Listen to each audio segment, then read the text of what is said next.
નમસ્કાર દર્શક મિત્રો, હું છું એડવોકેટ સોનલ બારિયા. આપ સર્વનું સ્વાગત છે મારી ચેનલ લીગલ ભવિજ્ઞાનમાં.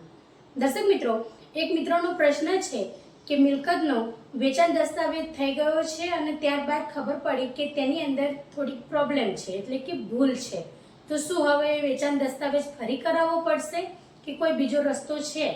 તો દર્શક મિત્રો, જ્યારે તમે કોઈ પણ પ્રકારની પ્રોપર્ટીનું દસ્તાવેજ કરાવો છો તો જે વેચાણ દસ્તાવેજ થઈ ગયો હોય ત્યારબાદ દર્શક મિત્રો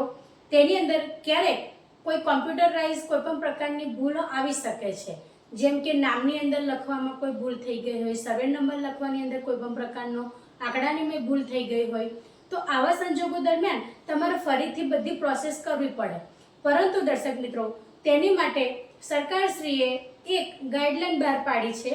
કે જે અનુસંધાને જ્યારે વેચાણ દસ્તાવેજની અંદર કોઈ પણ પ્રકારની આવી તકનીકી જે સમસ્યા ઉદ્ભવી હોય તેવા સંજોગો દરમિયાન વેચનાર અને ખરીદનાર બંને વ્યક્તિએ ફરીથી બધા દસ્તાવેજને બધી પ્રોસેસ કરવાની હોય તો તેની અંદરથી એક જ નવો નિયમ છે. તે પ્રમાણે દર્શક મિત્રો, જે વ્યક્તિએ જે મિલકત છે તે ખરીદી લીધેલ છે તે વ્યક્તિએ પોતાનું એક ડિક્લેરેશન ફોર્મ ભરવાનું રહે છે. ડિક્લેરેશન ફોર્મ આપવાથી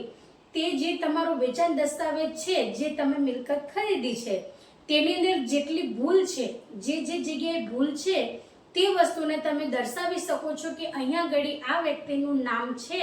પરંતુ તકનીકી કારણોસર તેની અંદર આ નામ લખાઈ ગયું છે, અથવા તો મિલકતને લગતું કોઈ બાબત હોય કે ચોરસ મીટરની અંદર કોઈ ભૂલ પડી હોય કે પછી તેની અંદર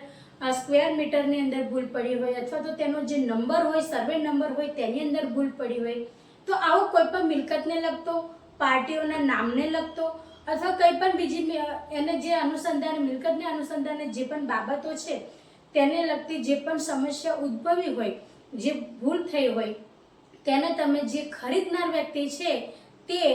એનો જે ડિક્લેરેશન ફોર્મ છે તે ભરીને તેની અંદર સુધારો કરીને એ જે લખાણ કરે કે ભાઈ આ જે વેચાણ દસ્તાવેજ છે તેની અંદર આ વ્યક્તિનું નામ છે, પરંતુ ભૂલથી આ વ્યક્તિનું નામ લખાઈ ગયું છે અથવા ખોટું નામ લખાઈ ગયું છે, તો તેઓ એક ડિક્લેરેશન ફોર્મ ભરીને તેને રજીસ્ટ્રેશન કરાવી દે. તો દર્શક મિત્રો, જ્યારે પણ તમારું જે વેચાણ દસ્તાવેજ છે જ્યાં જ્યાં રજૂ કરવાનું થાય ત્યારે એ જે ખરીદનાર વ્યક્તિ છે તે એ જે તેમનું ડિક્લેરેશન ફોર્મ જે એમને રજીસ્ટર કરાવેલું છે તેને પણ રજૂ કરી શકે છે, જેથી કરીને ખરીદનાર અને વેચનાર બંને પાર્ટીએ એ જે રજિસ્ટ્રાર ઓફિસ છે ત્યાં આગળ જઈને જે તે પ્રોસેસ છે ફરી ન કરવી પડે. એટલે સમય અને પૈસાનો બંનેનો જ જે વ્યય થવાનો હોય તે બચી શકે છે. અને જે વ્યક્તિ ખરીદનાર છે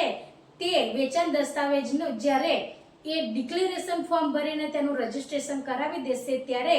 એ જે વેચાણ દસ્તાવેજ છે તેની અંદર સુધારો કરવાની જરૂર નહીં પડે અને તે દરેક કચેરી, જે પણ સરકારી ઓફિસો છે, કચેરીઓ છે ત્યાં આગળ પણ માન્ય ગણાશે.